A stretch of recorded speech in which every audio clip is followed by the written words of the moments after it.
se retrouve aujourd'hui pour un tuto maquillage avec mon amie Lucie. Ça va être un maquillage de soirée et surtout un spécial Urban Decay puisque je vais utiliser la palette Vice 4 de chez Urban Decay et aussi celle de Gwen Stefani pour tout ce qui est blush de la nouvelle collection qui vient juste de sortir et qui est topissime.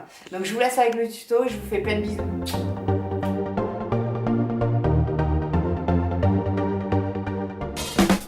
Hey, on se retrouve pour un make-up de soirée. Donc, on met du scotch pour une délimitation au coin externe. Et ensuite, on met une base paupière de chez Too Faced pour mieux faire adhérer les fards à paupières. Et avec mon pinceau 227 de chez Zoeva, j'applique le fard Fan Made de la palette Vice 4 de chez Urban Decay. Et avec mon pinceau 231 de chez Zoeva, qui est un pinceau un peu crayon, dans le creux paupière, je mélange le fard Fastball et 1985 qui fait un fuchsia magnifique, vraiment un rose fuchsia, et que j'estompe avec mon pinceau 228 que, désolée, je ne vous ai pas présenté.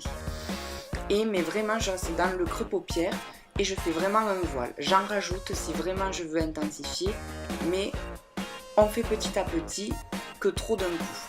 Et surtout, on estompe, puisque c'est ça le secret d'un beau maquillage.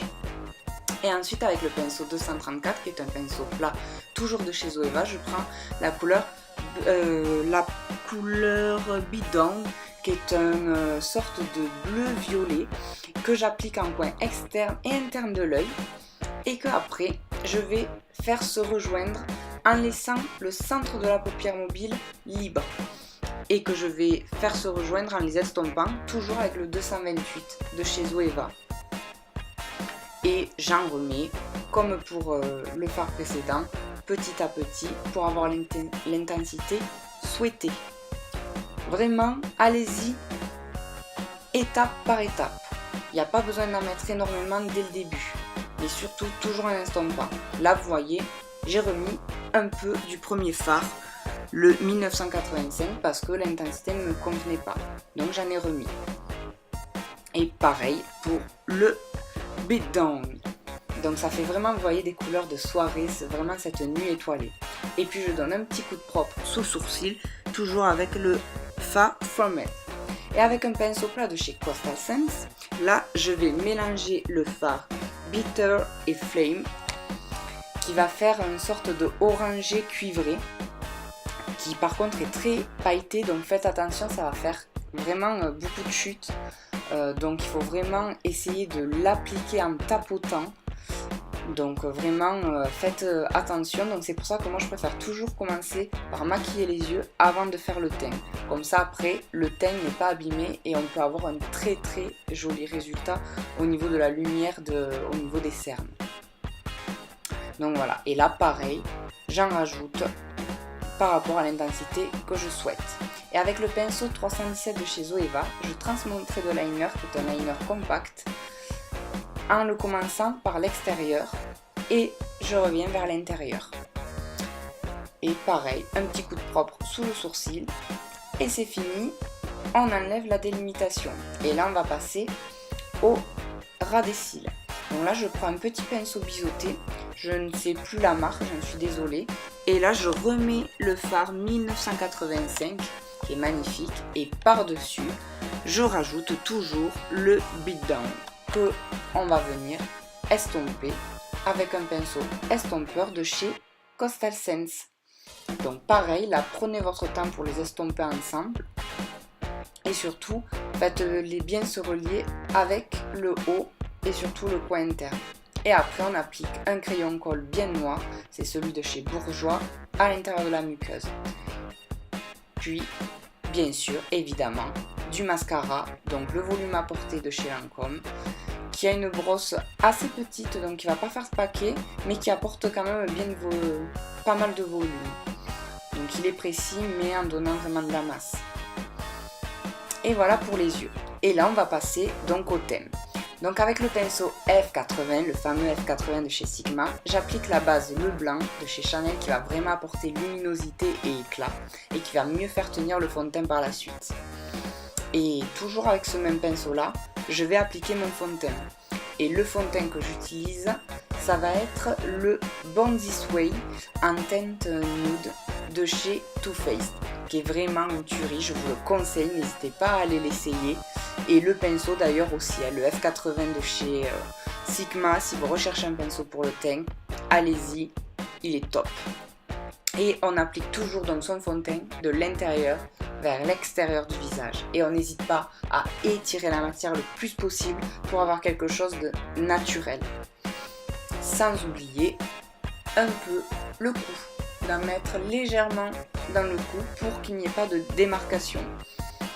En général, si vous choisissez bien la couleur, il n'y en a pas, mais voilà, vaut mieux descendre légèrement pour qu'il y ait vraiment cet effet d'estompage et qu'on ne voie vraiment aucune démarcation. C'est beaucoup plus joli. Et une fois qu'on a unifié notre teint, on passe à l'anti-cerne pour enlever les effets de fatigue et apporter de la lumière. Donc là, c'est le nouvel anti-cerne de chez Sephora, l'anti-cerne Encouvrance que j'applique avec mon pinceau 110 de chez Zoeva, qui est vraiment super. J'adore ce pinceau pour l'anti-cerne, il est vraiment top, je préfère ça au Beauty Blender. Donc j'estompe et surtout, petit conseil, n'hésitez pas à utiliser l'anti-cerne comme je vais le faire, vous allez voir, pour redessiner ou redélimiter vraiment votre extrémité d'œil. Voilà, vraiment, vous voyez, là je vais, s'il y a des chutes ou si vous ne le trouvez pas assez net, si vous ne trouvez pas votre délimitation assez nette, et bien avec l'anti-cerne, c'est parfait pour retravailler cela. Voilà.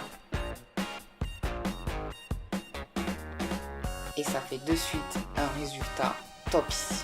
Et avec le pinceau Stunting Brush de chez Real Techniques, j'applique ma poudre Studio Sculpt en teinte Light Plus de chez MAC pour fixer tout ça. Et je fais pareil sur la zone T avec le pinceau 106 de chez Zoeva, que là non plus je ne vous ai pas présenté, je suis désolée. Et avec le pinceau Blush Brush de chez toujours Real Techniques, j'applique ma poudre bronzante de chez Make Up For Ever, la Pro Bronze, qui est géniale et qui est waterproof en plus, donc qui tient très bien. Et j'en mets dans le creux des pommettes, sur les tempes et légèrement sur les maxillaires, pour vraiment rehausser un tout petit peu le teint et apporter ce côté soleil qu'on aime tant, surtout en hiver. Et dernière touche avec le pinceau 123, toujours de chez Zoeva, j'applique le nouveau blush de la palette Gwen Stefani, qui est une merveille, sur les pommettes, et c'est la teinte Easy. C'est un rose qui apporte vraiment fraîcheur. Et là, on finit par les lèvres avec un rouge à lèvres, le vernis à lèvres en teinte corale de chez Smashbox, que j'avais reçu dans une livraison en dose d'essai, qui vraiment va réveiller les lèvres, vraiment en naturel. C'est un rose qui va à tout le monde et qui passe avec tout. Donc c'est vraiment juste pour réveiller les lèvres. Donc j'en applique vraiment que sur les bords, surtout sur les bords extérieurs. Et au centre, je vais appliquer un autre rouge à lèvres, qui est un rouge à lèvres de chez Dolce & Gabbana, et la couleur c'est Nude 50. Et je l'applique vraiment qu'au centre pour donner cet effet de volume, vraiment un effet d'optique de lumière et de volume. Et c'est fini!